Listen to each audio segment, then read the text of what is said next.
El pecado de Atenas. Pablo, cuando observamos la Biblia y sobre todo el libro de Hechos, vamos a conocer que Pablo hizo 3 viajes misioneros. Y cuando llega a Atenas, según el libro de Hechos, es el último viaje de Pablo.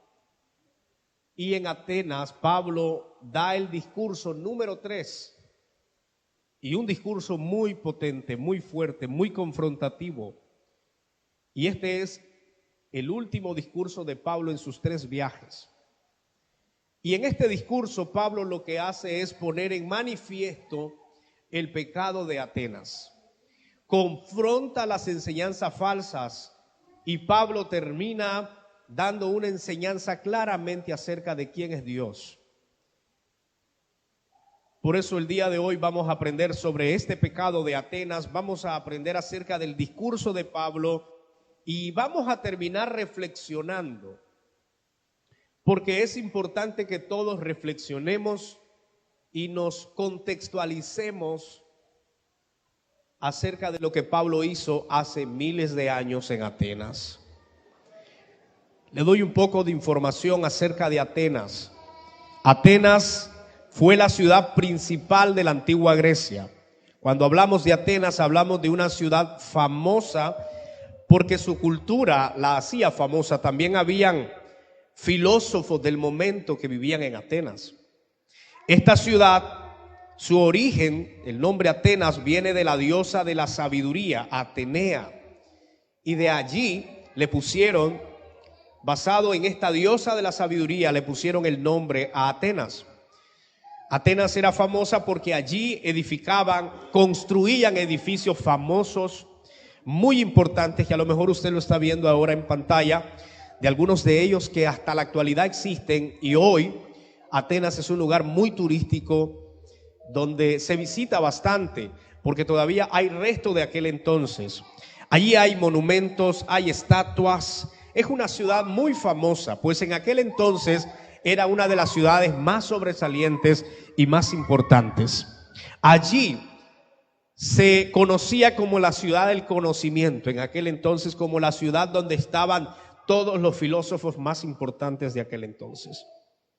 Pablo llega a esa ciudad. Pablo sabía que el evangelio en Atenas era estratégico, porque Atenas era una ciudad referente, era una ciudad importante. Entonces Pablo en su tercer viaje decide ir a Atenas y pasar por esta ciudad para predicar la palabra de Dios. Atenas era una ciudad llena de idolatría. Lo acabamos de leer en todo el pasaje que leímos. Encontramos que los atenienses eran religiosos, pero eran idólatras. En realidad los atenienses eran politeístas, creían en varios dioses.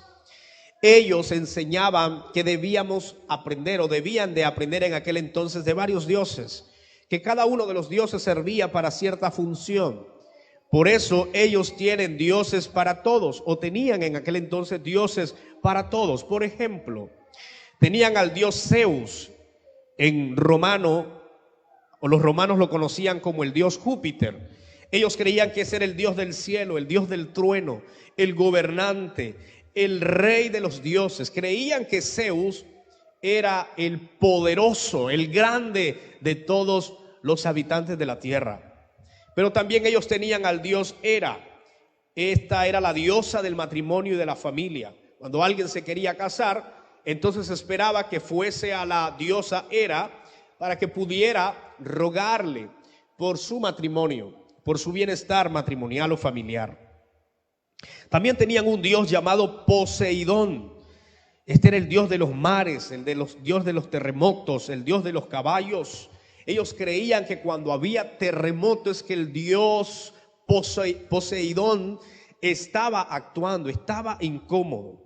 Tenían al dios Ares, en romano el dios Marte, hijos de Zeus y también hijo de Hera. Y era el dios de la guerra, el dios de la violencia. Ellos creían que había un dios que se encargaba de darles la victoria en medio de la guerra. También los atenienses tenían al dios de Hermes o Hermes, en Romanos Mercurio. Este era el dios del comercio, el dios de la retórica. Este era el que se encargaba o era el mensajero de los demás dioses. Ellos creían que para progresar o tener buena economía necesitaban pedir a este dios Mercurio. También estaba el dios Festo, o en romano Vulcano. Era el dios del fuego, el dios de los artesanos. Ellos creían que allí Dios se movía y que ese Dios era especialmente para este tipo de actividad. Tenemos la diosa Afrodita, en Romanos Venus. Era la diosa del amor, la belleza, el deseo. De allí proviene la palabra afrodisíaco y se le representaba a esta diosa con paloma, con el pájaro, con la manzana, con la abeja y con la rosa. También ellos tenían al dios Atenea, era en Romanos Minerva, era la diosa de la sabiduría. Y de allí es que toman el nombre para la ciudad de Atenas, en conmemoración de esta diosa. Tenían el dios Apolo, en Romanos Febo, era el dios de la luz, el del sol, el del conocimiento, el de la música. Ellos atribuían a ciertas deidades sus conocimientos, su sabiduría, sus artes. También tenían la diosa Artemisa, que en romano es la diosa Diana. Quizás es la más conocida y más citada en la Biblia por lo que pasó con Pablo. Pero esta era la diosa de la casa, de la virginidad. El tiro con arco y todos los animales, el arco y la flecha, la serpiente, el ciervo y la luna eran símbolos representativos de la diosa Diana. Pero también tenían el dios Demeter, que en romano es Ceres, la diosa de la agricultura, la fertilidad, la naturaleza. Ellos creían que cuando la cosecha estaba buena era porque la diosa Ceres estaba allí trabajando a favor de ellos. Pero también una más, tenían al dios Hestia, o en romano Vesta, era la diosa del hogar, de la familia. Ella nunca iba a la guerra. Ellos creían que esa diosa se encargaba de cuidar a la familia mientras los otros iban a la guerra. En otras palabras, ¿por qué digo todo esto? Porque Atenas era una ciudad idólatra, era una ciudad llena de idolatría, de paganismo. Era una ciudad que estaba lamentablemente envuelta o enredada en el pecado. Y por esta razón Pablo llega a Atenas con la intención de predicar, con la intención de formar, con la intención de plantar el evangelio del Señor, porque era una ciudad muy, pero muy necesitada de aquel entonces. Todas estas cosas las digo porque necesitamos reflexionar en cada una de las acciones o en cada uno de los aspectos que leímos en el pasaje bíblico. Y es aquí donde viene la reflexión. Y es aquí donde nos incluimos todos. Y es aquí donde está el meollo del asunto. Por eso yo quiero que me pongan mucha atención a todas las preguntas reflexivas o a todas las preguntas de reflexión que vamos a tener en este momento en comparación con la acción de Pablo o la historia vivida de Pablo en Atenas. La primera pregunta que usted debe reflexionar en esta mañana acerca de lo que hemos leído y dicho es: ¿qué siente usted cuando ve a las personas perdidas en el pecado? ¿Qué es lo que siente? ¿Cuál es la sensación que usted tiene a primera vista cuando usted ve a una ciudad perdida en pecado, a una ciudad enredada en el pecado? ¿Cuál es su primera expresión? ¿Cuál es su primera acción? Algunos huirán. Algunos dirán: yo no quiero estar cerca de esa ciudad pecaminosa porque es una ciudad que ha abandonado a Dios, adora a otros dioses y no voy a estar allí. Otros dirán: vamos a orar al Señor para que el Señor cambie a esa ciudad. En Nicaragua tenemos ciudades quizás no de esa categoría, pero tenemos ciudades que en realidad no hay cristianos evangélicos. Y muchos tratan de huir de esa responsabilidad sencillamente porque no sienten lo que sintió Pablo en Atenas. Y quiero que usted escuche muy bien, porque este mensaje tiene que ver muchísimo con la demanda de Jesús con la enseñanza de Jesús, con los mensajes de Jesús, con la palabra de Jesús, de ir y predicar el evangelio a todas las criaturas. Yo voy a pedirle que por favor, por lo general, usted es muy receptivo y me gusta eso, pero voy a pedirle que por favor no diga amén si no está muy claro de lo que yo estoy diciendo. Porque es necesario comprender lo que yo digo cuando yo digo amén. Y es importante entender lo que yo estoy diciendo, porque a veces decimos amén o tratamos de decir algo para saber que estamos poniendo atención, pero a veces no entendemos ni lo que estamos escuchando. Y yo quiero que reflexione. Este mensaje es de reflexión para todos nosotros. ¿Qué siente usted cuando ve a las personas perdidas en pecado? Y déjeme responderle, porque cada expresión o cada sentimiento es diferente, pero al menos como pastor, yo puedo observar que a la mayoría de los cristianos no les pasa absolutamente nada. No sienten ninguna sensación, no sienten ninguna carga. Dije la mayoría, no dije todos. La mayoría no sienten una carga por las personas que están perdidas en el pecado. No sienten conciencia de la necesidad de predicarle a esa persona. No sienten la carga que Dios nos ha puesto a toda la iglesia para predicar el mensaje del Señor. Escúcheme bien. ¿Qué siente usted cuando ve a las personas perdidas en el pecado? Le voy a dar la respuesta de Pablo, versículo 16. Hechos capítulo 17, versículo 16. Dice Pablo, dice las Escrituras, mientras Pablo los esperaba en Atenas, Pablo estaba esperando en Atenas a los demás predicadores, su espíritu, escuche bien esto, su espíritu se enardecía viendo la ciudad entregada a la idolatría. ¿Qué significa la palabra enardecer? Esa palabra es un verbo y lo que quiere decir es prender fuego. Lo que quiere decir es hacer que algo entre en un proceso de pasión de ánimo. Palabras similares a la palabra enardecer es inflamar, excitar, avivar, entusiasmar. ¿Y sabe lo opuesto de la palabra enardecer? Tiene que ver con serenar, con desanimar. Lo que Pablo sintió al ver la ciudad en pecado, llena de idolatría, lo que sintió fue una necesidad terrible, de tal modo que no se desanimó, sino que se enardeció.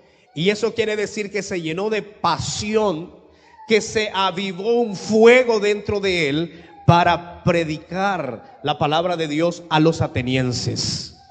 Lo que Pablo hizo, amados hermanos, fue encender o se encendió dentro de Pablo una llama, un fuego tremendo, de tal modo que no lo dejó en paz, no lo dejó tranquilo, hasta que comenzó a predicar el evangelio del Señor a los que estaban en Atenas. Por eso yo le pregunto, ¿qué sentimos nosotros cuando vemos familias destruidas?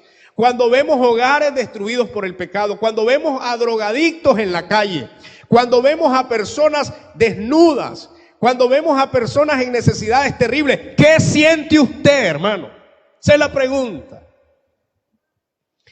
Pablo se enardeció.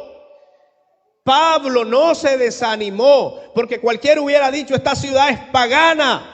O cualquiera de los predicadores de hoy, de algunos por ahí que andan, Señor, mándale fuego a Atenas, quémalos, son idólatras, no te sirven. Pablo se encendió en el espíritu, se animó de tal manera que comenzó a predicar a las personas que estaban en Atenas, y el motivo de la predicación era con mucha más pasión de lo que Pablo estaba haciendo en otros lados. Vea lo que le estoy diciendo. Pablo hizo muchos viajes misioneros. Pablo predicó en muchos lugares. Pero aquí se nos presenta un Pablo enardecido. lleno del fuego de Dios para predicarle a los atenienses, porque él se dio cuenta en ese lugar que era una ciudad que estaba perdida en idolatría y que necesitaba el evangelio del Señor. Yo le vuelvo a preguntar, ¿qué siente usted cuando ve a una persona perdida en pecado? ¿Sabe por qué la mayoría de las iglesias no crecen? Usted lo sabe. Porque no hay sensibilidad evangelística. Porque no hay amor a los perdidos. Si usted no tiene amor a los perdidos, nadie se va a salvar. La iglesia está esperando a los perdidos. El mensaje de Jesús es: salgan por los perdidos. Y gloria a Dios que este año no hay excusa alguna para que alguien pueda refugiarse y decir: no lo hago porque no estoy incluido, no lo hago porque no puedo, no lo hago porque no me toman en cuenta. Todos están siendo tomados en cuenta. ¿Qué siente usted? ¿Qué sentimos cuando vemos aún nuestros propios hijos? Usted sabía que hay padres de familia que aún a sus propios hijos les vale y no sienten absolutamente nada en sus corazones por sus hijos. Porque si en realidad sintieran el fuego o sintieran la pasión que Pablo sintió en Atenas, si en realidad fuese así, hermanos, estoy seguro que las personas hablarían del mensaje del Señor y no descansarían hasta que esas personas escuchen el mensaje del Señor. Así que estas son preguntas reflexivas, son preguntas de mucha reflexión y es importante que usted las analice. Yo espero que usted se vaya de esta escuela dominical con reflexión, pero es usted y Dios, porque en realidad usted sabe de lo que yo estoy hablando, porque en realidad usted tiene y conoce su corazón y sabe en realidad lo que está pasando. Pregunta número 2. Dice la palabra del Señor en Hechos 17, del versículo 17 al 21, que Pablo discutía, que Pablo predicaba, que Pablo enseñaba la palabra de Dios. Y la pregunta para usted, la segunda pregunta para usted ahora es: ¿está dispuesto usted a discutir por causa del evangelio? No me responda. Son preguntas reflexivas para usted. ¿Está dispuesto usted a discutir por causa del evangelio? Muchas personas, ¿sabe qué hacen? Dicen que la palabra de Dios no es para discutir. Los he escuchado, pero miren, ese es un dicho de los cristianos, hermanos, viral, como se dicen hoy en día. Que la palabra de Dios no es para contender. ¿Dónde dice eso, hermanos, la Biblia? Porque cuando la Biblia habla de no contender, no está hablando en realidad de lo que nosotros creemos y de lo que nosotros interpretamos normalmente. Porque si no es así, ¿cómo podemos refutar las enseñanzas falsas? ¿Cómo podemos predicar? ¿Cómo podemos enseñar? Entonces yo le pregunto, porque la pregunta reflexiva para usted en esta mañana es: ¿está dispuesto usted a discutir por causa del evangelio? Mire lo que Pablo hizo. Hechos 17, versículo 17. Así que discutía en la sinagoga con los judíos. Pablo discutía en la sinagoga con los judíos y piadosos. Es decir, que había gente de buen comportamiento.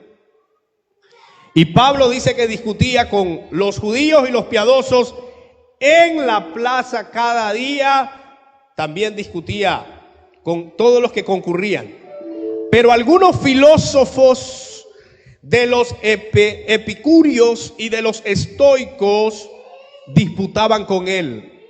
Y unos decían: ¿qué querrá decir este palabrero? Y otros: parece que es predicador de nuevos dioses, porque les predicaba el evangelio de Jesús y de la resurrección. Y tomándole, le trajeron al Areópago diciendo: ¿podemos saber qué es esta nueva enseñanza de que hablas? Pues traes a nuestros oídos cosas extrañas Queremos pues saber qué quiere decir esto, porque todos los atenienses y los extranjeros residentes allí en ninguna otra cosa se interesaban, sino en decir o en oír algo nuevo. Pablo discutía con los filósofos, discutía con los judíos, discutía con los piadosos y discutía con todos aquellos que llegaban a la plaza. Pablo discutía y hablaba claramente de que la creencia de los atenienses era falsa y de que lo que ellos enseñaban no estaba correcto y de que lo que ellos predicaban o ellos pretendían tener a los dioses verdaderos, estaban mal. Pablo enseñaba y discutía claramente la palabra de Dios, enseñando el evangelio del Señor. Eso lo hacía Pablo. Yo pregunto, ¿estamos dispuestos nosotros? No me responda. ¿Estamos dispuestos nosotros a discutir por causa del evangelio? Porque si no discutimos por causa del evangelio, entonces básicamente estamos aceptando que todas las enseñanzas, que todas las creencias están bien. Y por ende, entonces, si viene un testigo de Jehová, no vamos a predicarle porque es testigo de Jehová. Una cosa es respetar, y yo entiendo mucho eso porque soy muy respetuoso. Pero cuando se trata de hablar de los puntos bíblicos, de los puntos establecidos en la palabra de Dios, jamás voy a esconder lo que yo creo. Jamás. Mucha gente le da miedo hablar aún de lo que ellos creen, porque dicen que la palabra no es para discutir. O sea, que si alguien llega a tu casa y te dice que el infierno es un invento de los pastores o un invento de la iglesia, entonces tú te quedas callado y dices, sí, así es. A mí no me visitan, ya saben que soy pastor. Yo los hago pasar, les doy café, les doy comida, no aceptan nada. Cualquiera, no solo los testigos, cualquier grupo, los escucho, pero no los dejo ir sin decirles lo que yo creo. Y en cualquier lugar donde vaya, donde estoy, en cualquier medio de comunicación, en cualquier sector, yo tengo convicción de lo que creo. Y no es contender para dañar a la gente, al contrario, es para sacarlos del error. Por eso yo pregunto, ¿está dispuesto usted a discutir por causa del evangelio? Porque habrán momentos donde el evangelio, o ya están pasando, ya hay lugares, hay iglesias, hay creencias donde han distorsionado el evangelio de nuestro Señor Jesucristo, enseñando un evangelio diferente, como que si hubieran otro más. ¿Y qué hacemos con eso?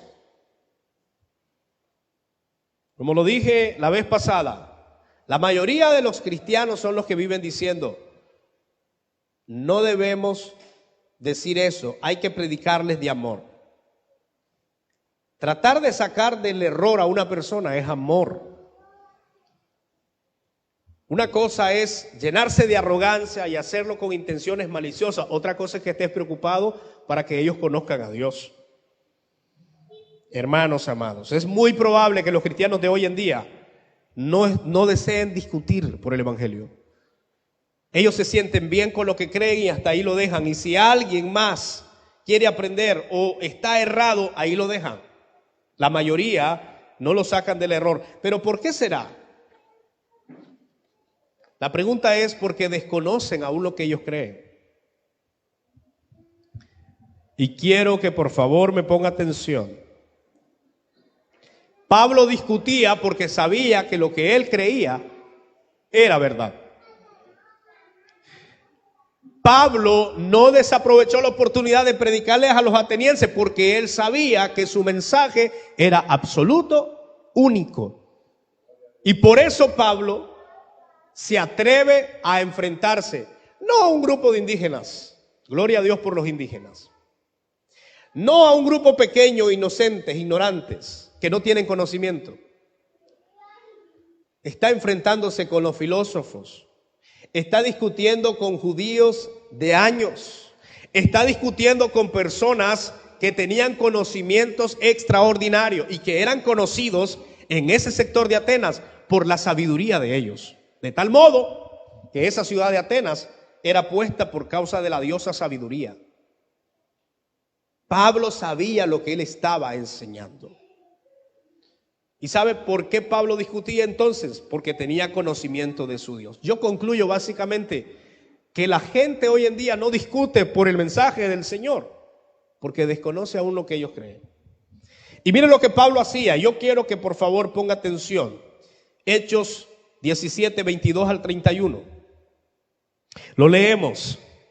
Entonces Pablo, puesto en pie en medio del Areópago, dijo: varones atenienses, en todo observo que sois muy religiosos, porque pasando y mirando vuestro santuario, hallé también un altar en el cual estaba esta inscripción: al Dios no conocido, al que vosotros adoráis, pues sin conocerle es a quien yo os anuncio.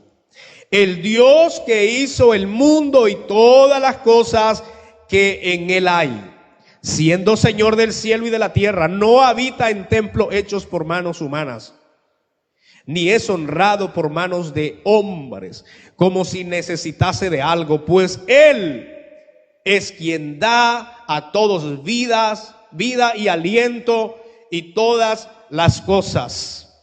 Y de una sangre ha hecho todo el linaje de los hombres para que habiten sobre toda la faz de la tierra, y les ha prefijado el orden de los tiempos y los límites de su habitación, para que busquen a Dios, si en alguna manera palpando puedan hallarle, aunque ciertamente no está lejos de cada uno de nosotros, porque en él vivimos y nos movemos y somos, como algunos de vuestros propios poetas también han dicho, porque linaje suyo somos. Siendo pues linaje de Dios, no debemos pensar que la divinidad sea semejante a oro o plata o piedra, escultura de arte o de imaginación de hombre. Le hago una pausa. Usted lo lee normal, como yo lo estoy leyendo normal. Decir eso, decirlo delante de los filósofos, delante de los religiosos, delante de los idólatras que estaban allí a Pablo, no es fácil. No hay que hablarles, no hay que decirles que están en idolatría, hay que hablarles de amor, y poco a poco van a ir conociendo al Dios verdadero. Esa es la filosofía que nos meten a nosotros los cristianos hoy, ¿verdad? Que debemos de predicar un evangelio diferente. Miramos a la gente hoy en día haciendo procesiones, haciendo recorridos. Miramos a las personas hoy creyendo en madera, rezando a madera, haciendo oraciones a objetos sin valor, sin vida, y nosotros normal. No pasa nada. Necesitamos a un Pablo para hoy. Necesitamos a un Pablo que venga a decirnos que Dios no necesita ayuda de nadie y que no necesita ser cargado por nadie, y que un Dios con la grandeza que tiene no necesita de nada ni de nadie, porque es un Dios totalmente soberano. No necesita de los hombres. Pero Dios, habiendo pasado por alto los tiempos de esta ignorancia, ahora manda a todos los hombres en todo lugar que se arrepientan, por cuanto ha establecido un día en el cual juzgará al mundo con justicia, porque aquel varón a quien designó, dando fe a todos con haberle levantado de los muertos. Y le voy a resumir en al menos 7 aspectos que Pablo enseña y pone de manifiesto en su discurso. Todo lo voy a sacar de la Biblia. Escuche bien, el sermón de Pablo en Atenas se enfocaba en lo siguiente. Número 1, y eso está en el versículo 24. Pablo enseña a un Dios creador del cielo, la tierra y todo lo que existe. Le está diciendo a los atenienses: no necesitan más dioses, ni de la fertilidad, ni el Dios del trueno, ni el Dios de otro lado. Hay un Dios que es creador y es dueño de la tierra y de todo lo que existe. Si algo viene, si algo es productivo, es porque el Dios de los cielos, el creador, es el que se está encargando de esa bendición. Número 2, del versículo 25 al 26, Pablo plantea a un Dios soberano, a un Dios que no habita en paredes. Para los hermanos que todavía creen que Dios habita en las paredes de la iglesia Monte de los Olivos. Dios no habita en las paredes. Dios no habita en este altar. Dios habita en los corazones de nosotros. Porque ya no estamos bajo la ley. Este no es el tabernáculo. Dios ha dejado de habitar en paredes o en algún lugar donde en algún tiempo habitó para que la gente se comunicara con Él, y llegó a reinar en nuestros corazones. Ahora Dios vive en cada uno de nosotros. Amén. Ese es el mensaje del Señor. Vive en nosotros. Nosotros somos el templo del Dios viviente. Ahora Pablo dice, número 3, en el versículo 27 al 28, que Él es un Dios omnipresente, que está en todos lados. No hay un lugar donde Dios no esté. Número 4, Pablo dice, Dios no es un ídolo creado de oro, plata o piedra, como la imaginación del hombre lo ha hecho. Eso está en el versículo 29. Dios no se limita a un ser creado como lo han presentado la religión por años. Dios no es una estatua, mucho menos Jesús. No está hecho de oro, de plata, de piedra. No, Dios no es como la imaginación del hombre. Porque es Dios, el Dios todopoderoso. También Pablo en el versículo 30 dice que Dios llama al arrepentimiento a todos los hombres. Les está diciendo a los atenienses, ustedes que creen en ese montón de dioses, necesitan arrepentirse. Yo no sé a Pablo cómo lo dejaron vivo, pero su discurso era muy fuerte. También Pablo, en el versículo 31, dice Pablo que hay un juicio final para todos los hombres. Y le está diciendo a los atenienses, Dios ha preparado un juicio donde todos los hombres, incluyendo a los atenienses, van a rendirle cuenta a Dios. Un día. Es una enseñanza bíblica para nosotros, porque creemos que un día habrá un juicio final donde todos vamos a comparecer ante la presencia de Dios. Y en el versículo 31 también Pablo afirma que Dios resucitó a Jesucristo. Para decirles a los atenienses, el Cristo que predicamos no está muerto. No es un filósofo más. Dios lo ha resucitado y Él vive por los siglos de los siglos. Pablo discutía porque él conocía quién era su Dios. Entonces yo dije hace un momento que la mayoría de nosotros no discutimos por el evangelio, por causa del evangelio, porque desconocemos aún lo que creemos.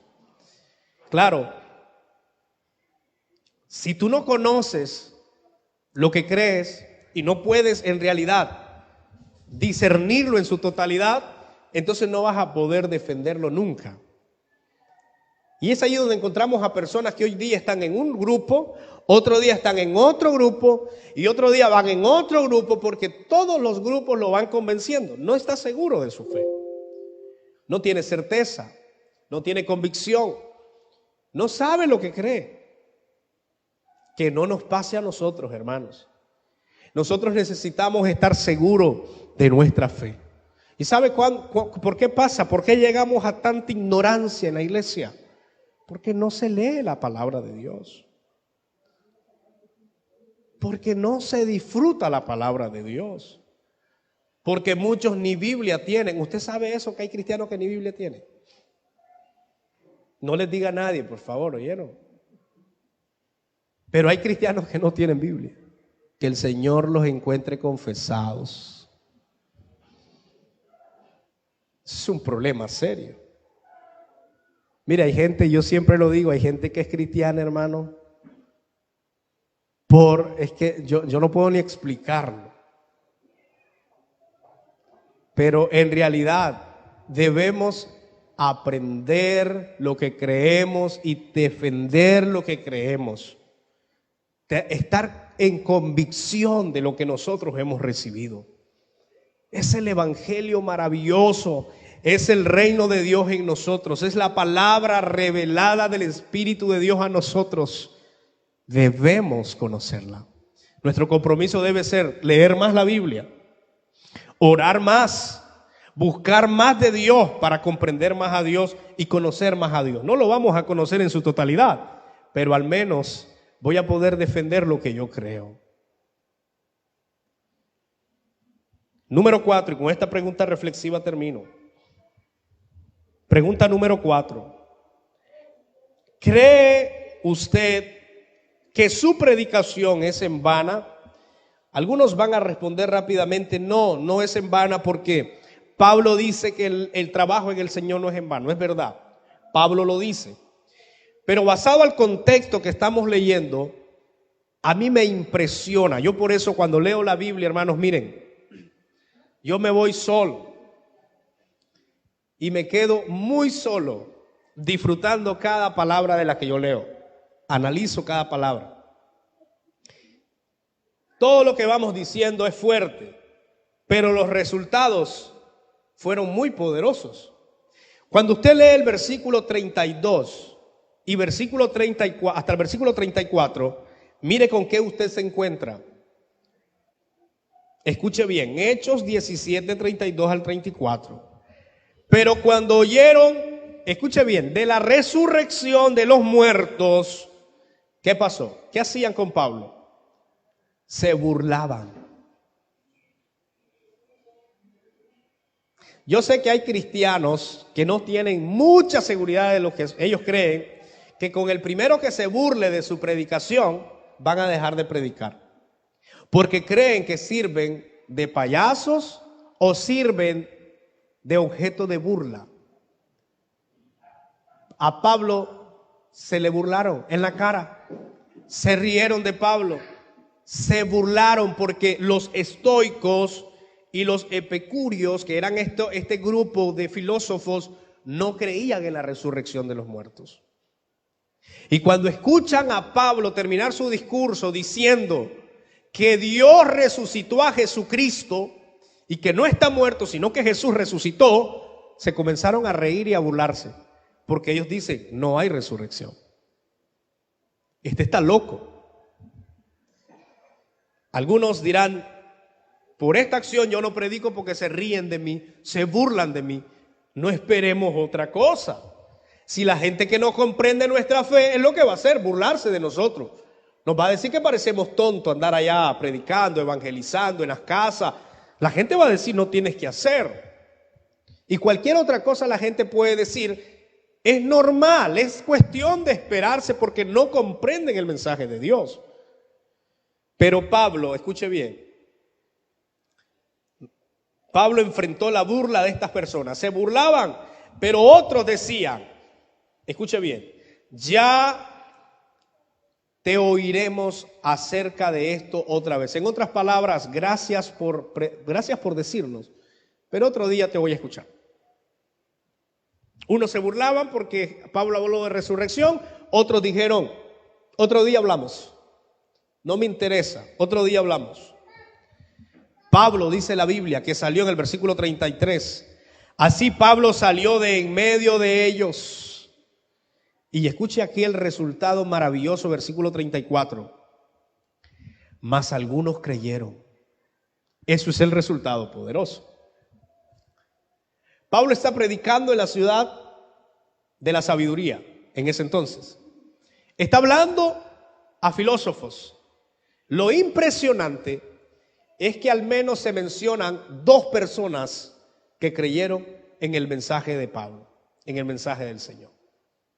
Dice la Biblia que algunos creyeron, pero Lucas, el escritor de Hechos, cita a 2 personas que se convirtieron al Señor. ¿Y quiénes son? Ahí lo dice el versículo 34. Entre los cuales estaba Dionisio el Areopagita, una mujer también llamada Dámaris, y otros con ellos. Dionisio era una persona conocida, miembro del Areópago. ¿Qué era el Areópago? Era un lugar donde se daban los discursos más importantes en Atenas. Era el hombre miembro de el grupo de los que creían y tenían todas las creencias de atenienses o de los de Atenas. Y ese hombre, hermanos amados, escuchó a Pablo, fue convencido, muchos de ellos, pero entre ellos están estos 2 una mujer llamada Dámaris y uno llamado Dionisio, quienes escucharon y recibieron el mensaje del Señor. ¿Qué quiero decir con todo esto? Respondiendo a la pregunta, nuestra predicación nunca es en vano. Vean, hermanos, usted puede estar predicando en el lugar más duro que puede existir en la tierra. El lugar que compararlo con piedra podría ser la mejor comparación. Usted puede estar allí predicando. Pero es que no es mi palabra. No son, hermanos, no es un discurso inventado por usted. No es que usted se aprendió una cartilla de algún personaje famoso de nuestra nación o de cualquier parte del mundo y usted va a citar las palabras de él. Usted va a citar los conocimientos de él. No se trata de palabreríos humanas. No se trata de nuestras fuerzas. Se trata de la misma palabra de Dios. Y lo que dice el profeta Isaías es que cuando la palabra de Dios sale de su boca, nunca esa palabra vuelve vacía. Lo que queremos decir es que la responsabilidad para que la gente más dura conozca a Dios es nuestra. Porque nosotros llevamos la palabra y esa palabra que soltamos nunca será vacía. Algo hará en su momento. Quizás no en el momento que usted está, pero sí algo estará haciendo esa palabra. Porque no es su palabra. Es la misma palabra de Dios. Los resultados en el momento, quizás Pablo pensó que eran muchos más los que se iban a convertir.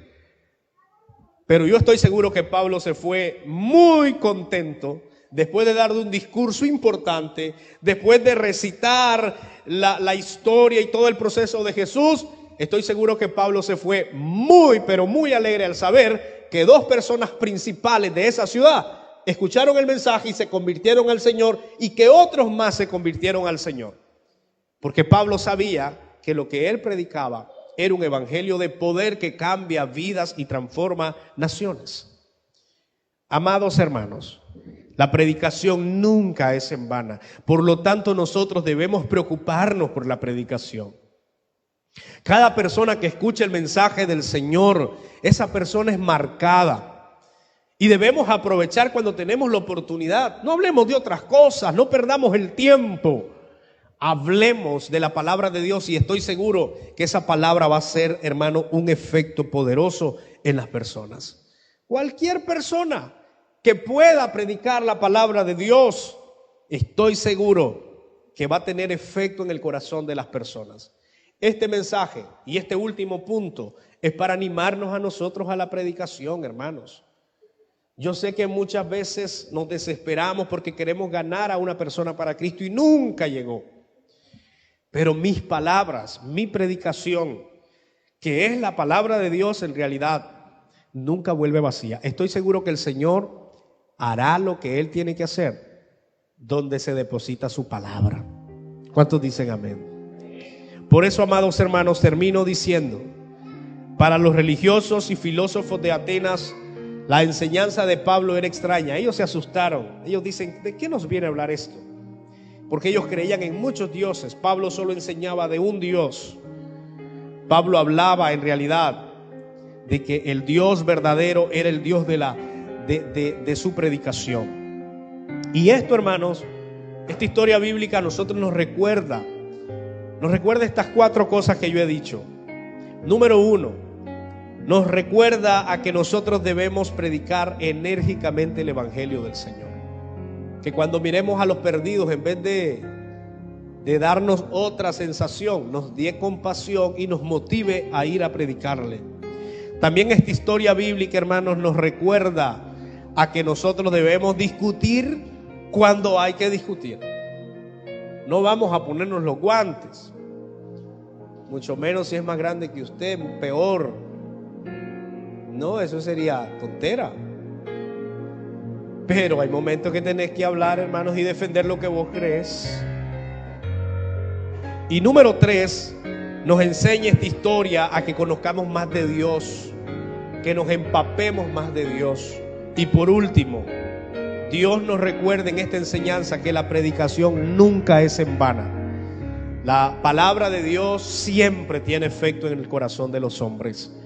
Así que, amados hermanos, siga predicándole a su familia, siga predicando a sus vecinos, siga predicando a los que encuentre. La palabra de Dios no vuelve vacía, y la palabra de Dios hace una obra extraordinaria en el corazón de los hombres, porque eso es lo que hace la palabra de Dios. Quiero que le dé un aplauso a la palabra del Señor.